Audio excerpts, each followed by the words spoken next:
How does it feel for me? MN Adams update, June 2022. Could you tell us about your pre-discharge meeting? A pre-discharge meeting that we had. I was really surprised how many people did turn up and contributed. So I had my dad, Adam, and me, and then the care coordinator, a psychotherapist, the psychiatrist, and the manager from autism services as well. My GP didn't know about the meeting until 2 hours before, after he turned up to work, but he even still emailed like an actual quite thorough summary of how he's feeling about me being discharged and stuff. So we were really impressed with my GP surgery for just getting that in the cut. But then on the flip side, the one representative that I've been wanting for a whole year just to speak to, because I've had such difficulties with them in the past, is crisis team, and they were meant to turn up, and they had been informed for months, and they didn't turn up on the day, and they didn't even send a note or anything. You, me, and your dad all kind of identified that the crisis team is the kind of sticking point in terms of joined up care, is that this is the point where it falls down because there isn't that kind of good relationship with it or trust there. They all agreed there that that's a priority before discharge, that they have this meeting with the crisis team. So even though they couldn't be there or feed in or give any update, they're going to make sure that that meeting happens before she gets discharged, which was really reassuring to hear. I got rung up yesterday to say that my care coordinator has written to crisis team to say that a meeting needs to take place. And then another good thing from the meeting too was the psychiatrist seemed to really listen about our concerns around like having a very clear diagnosis or consensus on what my difficulties are at discharge, so that there's no ambiguity when I'm trying to access it without a care coordinator or anything if I have to. And also like what the plan is for medication.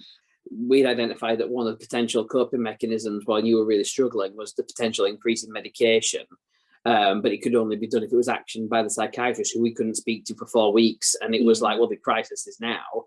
And in the meeting, we expressed that concern again, in case like it's a contingency, what would happen. And the psychiatrist in the letter said that it's okay for the GP to manage the level of dose. We were able to bring it up in a forum, it was listened to, and then a solution was created from it, which is really positive. It gives you that reassurance and that base of stability that you can rely on that, and that actually helps you stay well. I think the only thing from my perspective that maybe could have been done better with that whole meeting was that a week before no one had any information or diary invites or anything like that. Still so amazed that everyone still, apart from one party, managed to show up. I mean, I've been saying it for years, and I think I've said it in these videos before, is that if you invest the extra time in the short term to put the groundwork in, that proactive stuff, then you reduce the potential need for future readmissions and stuff like that. But now it's like, we're going to put in the groundwork and hopefully you won't need to come back to us, because actually you're going to have the toolkit that we've been talking about that you need, and the therapy and understanding the voice and all that sort of stuff that since I've known that, I've been saying to services and haven't been listened to until like the last kind of run of CMHT, which has been much, much better. It's like a whole another world, which is really positive. Did it feel joined up? When we were first starting this project with you, it was a lot of things that were going wrong with the differences between accessing things in Leeds and accessing in Harrogate, and nobody knowing about what anyone else is doing. So the fact that my care coordinator is talking to the manager at autism services, and they're like sharing their documents with each other and like their thoughts and stuff like that, and then they're actually working to like, again, mental health services are helping me with my autism as well, and autism services are helping me with my mental health. So it's just it's not like all split up anymore. I got discharged in 2019 because I shouldn't have been accessing autism therapy alongside my mental health, and so because I was accessing two types of support, then I couldn't have either.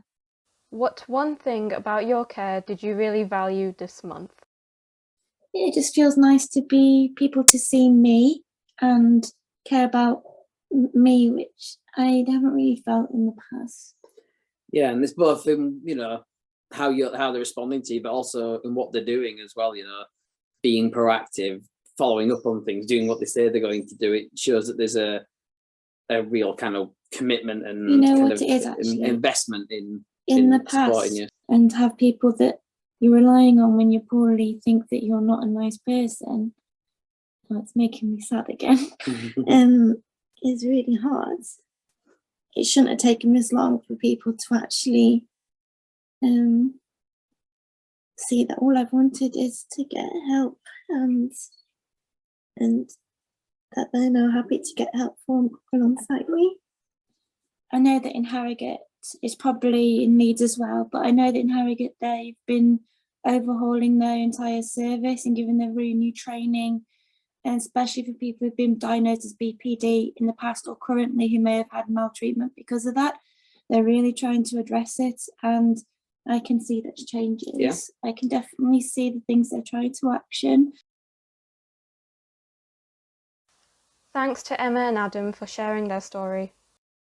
Produced by Healthwatch Leeds in collaboration with Ro Lara.